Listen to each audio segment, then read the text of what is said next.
Hello, class from home. Hi, how are you? So, Federal Reserve, that's what we're going to be working on, going over today in my class. Let me get my notes over here. All right, it's going to be a little bit different, but I'm so excited. It'll be a little bit different. I know class is usually 45 minutes long. I'm not going to do a 45-minute video, and we won't have our interaction and stuff. So I'll try and make it as I had a couple questions to start off with. So again, I'm going to touch base a little bit on the, couple tax questions,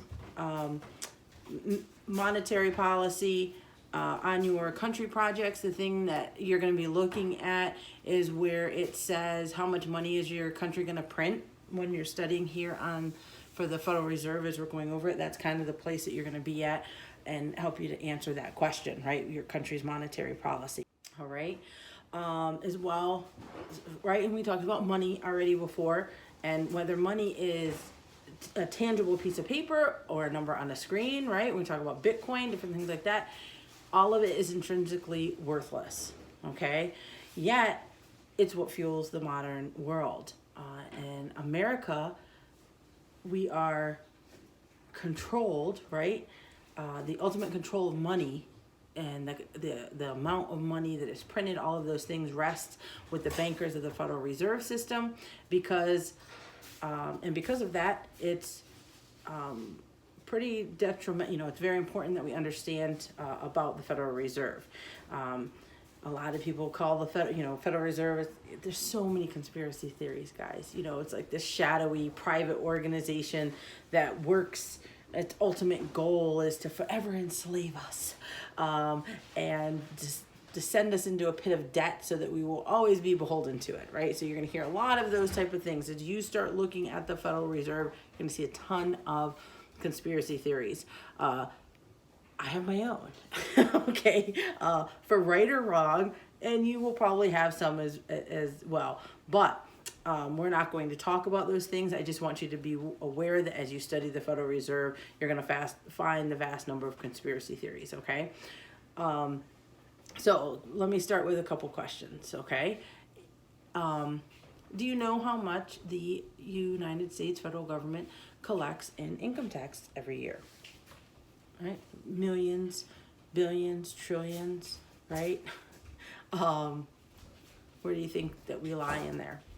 If you said trillions, you would be right. The federal government collects about $3 trillion a year in taxes. And the next question would be, do you know how much of those taxes, like where it comes from, right?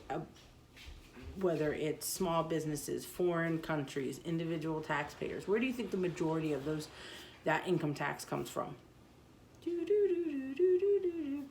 So the answer would be about 47% of the federal government's revenue comes from individual income tax.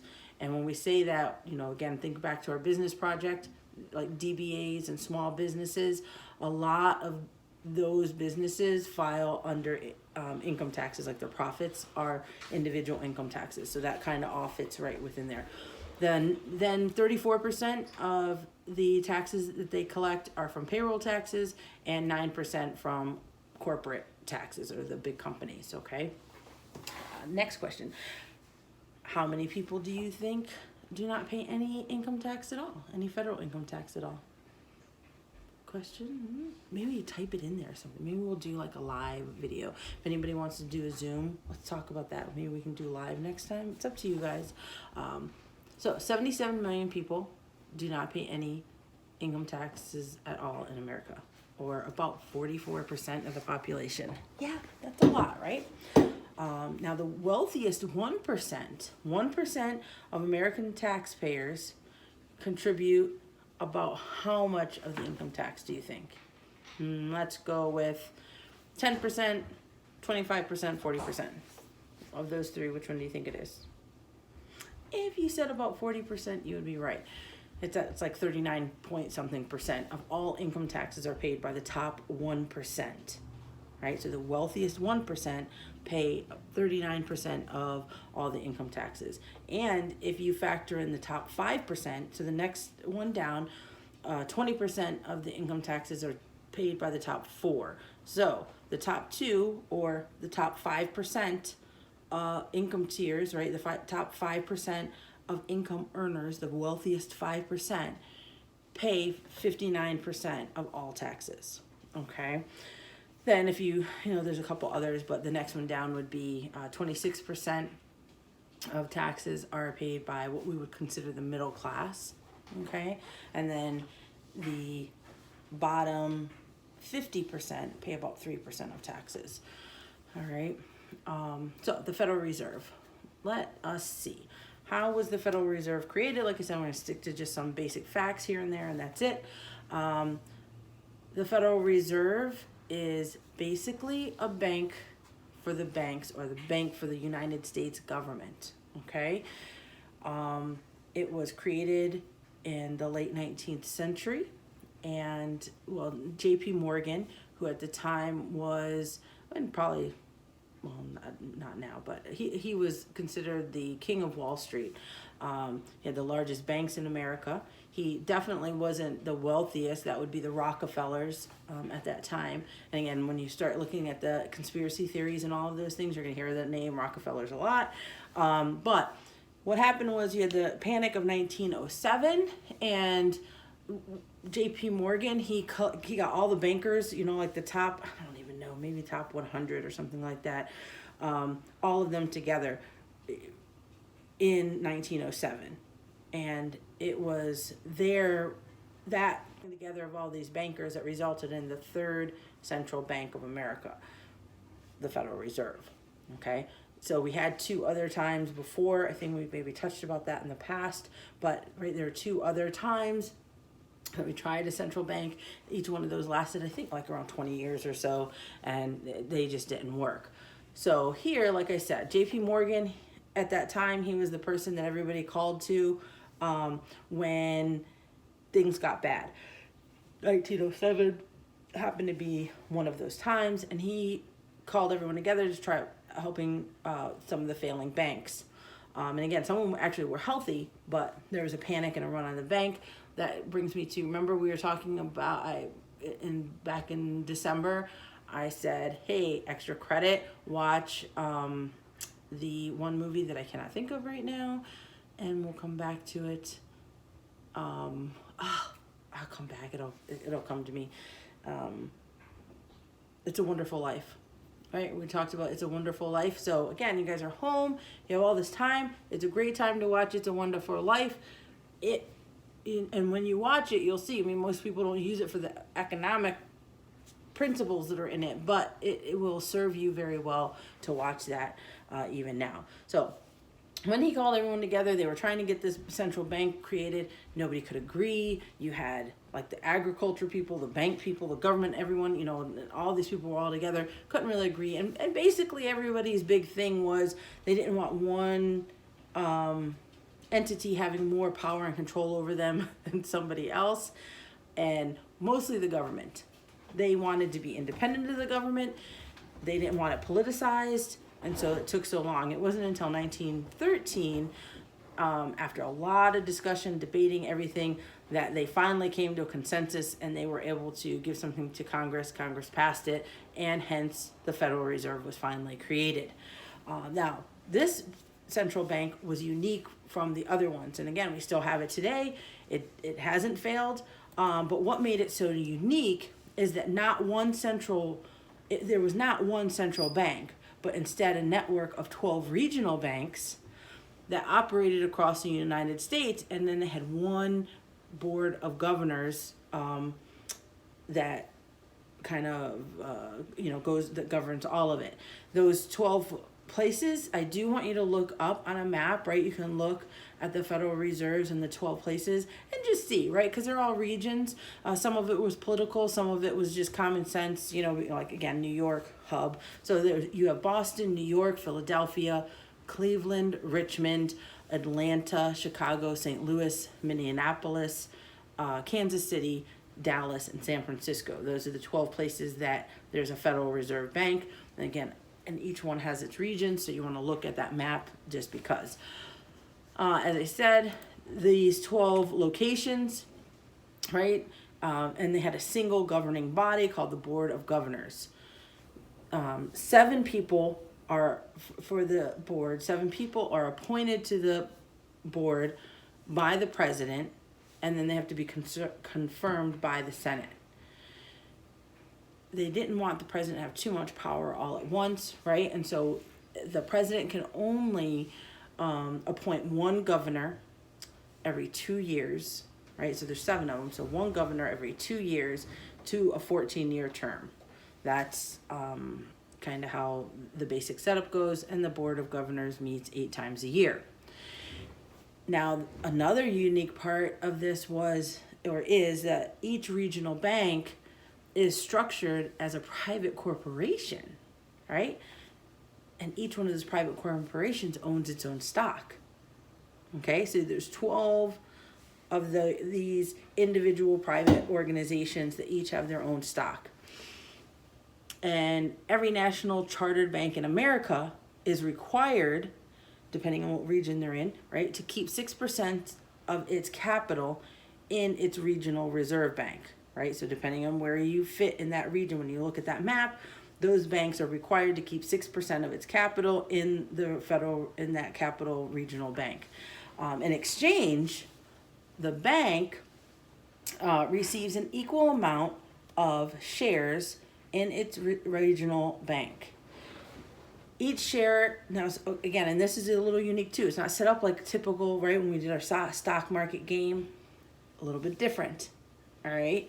So the stocks are fixed, okay? Each share is sold at a fixed rate, right? So it doesn't go up and down with the stock market. That fixed rate is $100. You also cannot sell these shares like you could in the open market, right? They can't be sold, they can't be traded. What they do come with, the 2 things that they come with, voting rights. Although those voting rights, it's not a lot. The Board of Governors really controls most of everything, but there are some voting rights that come with it. And then the share comes with 6% dividend bonus every year, okay? Dividend is a bonus, right? So think about our stock market game again. What is a dividend? But it doesn't give them any rights to any of the Fed's profit, okay? All the profit that the Fed makes over that 6% dividends that they give go directly into the Treasury, all right? Ooh, look, back from four-wheeling, right? Homeschooling, so awesome. Anyway, so if we're talking about the Federal Reserve, right? Got a little bit off track there. But we're talking about the Federal Reserve, right? That unique structure. So if you're looking to influence the Federal Reserve, I guess, or make money off of the Federal Reserve, anybody can do it. You own stock in the bank. If you own stock in banks, which can be quite profitable, then you are a shareholder in the Federal Reserve. Does that make sense? Every bank is a shareholder in the Federal Reserve. So you purchase stock in the bank, you become a shareholder in the bank, thus in the Federal Reserve. The bigger the bank, the bigger the ownership stake in the Federal Reserve. Now that's also a little bit of a problem, or part of the problem is a lot of politicians purchase a lot of stocks in banks, and thus the Fed gets politicized more than what it should, right? Does that make so? Again, conspiracy theories, we're going to stay away from that. I'm just trying to stick with our little facts right now, okay? The Federal Reserve, again, so what is it? Bank to a bank. So it basically is the architect of America's money policy, right? What is your country? How is your country going to decide its money policy, its monetary policy, and what is that monetary policy going to be? Okay, so that's why we're studying this. Some of the main goals of the Federal Reserve is making sure that prices are stable. The goal of that monetary policy, or making sure prices are stable, is a healthy economy or economic growth. For us, what we consider healthy economic growth is going to be a target of 2 to 3% growth, or gross domestic product, right? We touched on that when we were doing those class projects. I know we talked about the GDP a little bit, gross domestic product, but we're going to do a whole section on that, a class on the gross domestic product and consumer price index. We'll probably put the two of those together because they fit really nicely.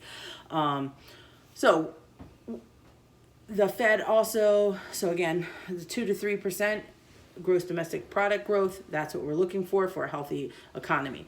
The Fed also pursues maximum employment. Again, healthy economy growth. If we want, then we need good employment rate. The good employment rate, or the natural unemployment rate, right? So we want most of our people, 95%, 94% of the people to be employed, right? Or participating somehow in the job market. The goal is the natural unemployment rate of 4.7 to 5.8%. All right. Go back. Some of these numbers, right, are good for just basic note taking. All right. They also control the price of money. Right. They use their tools of raising and lowering interest rates to manage the economic health as well.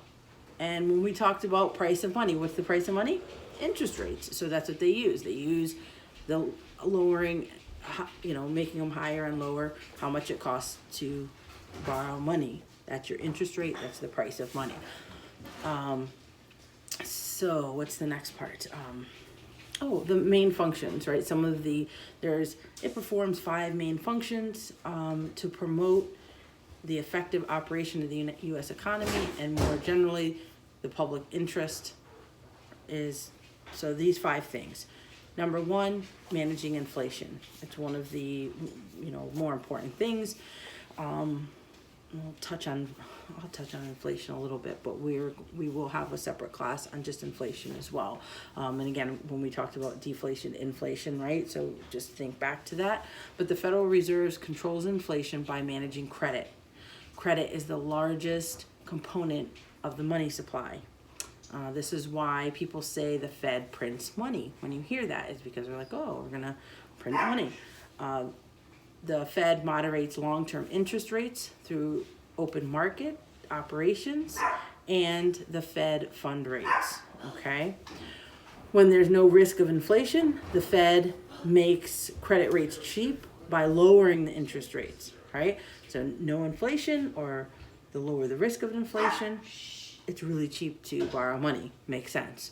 The reason, it increases liquidity, and then it spurs business growth.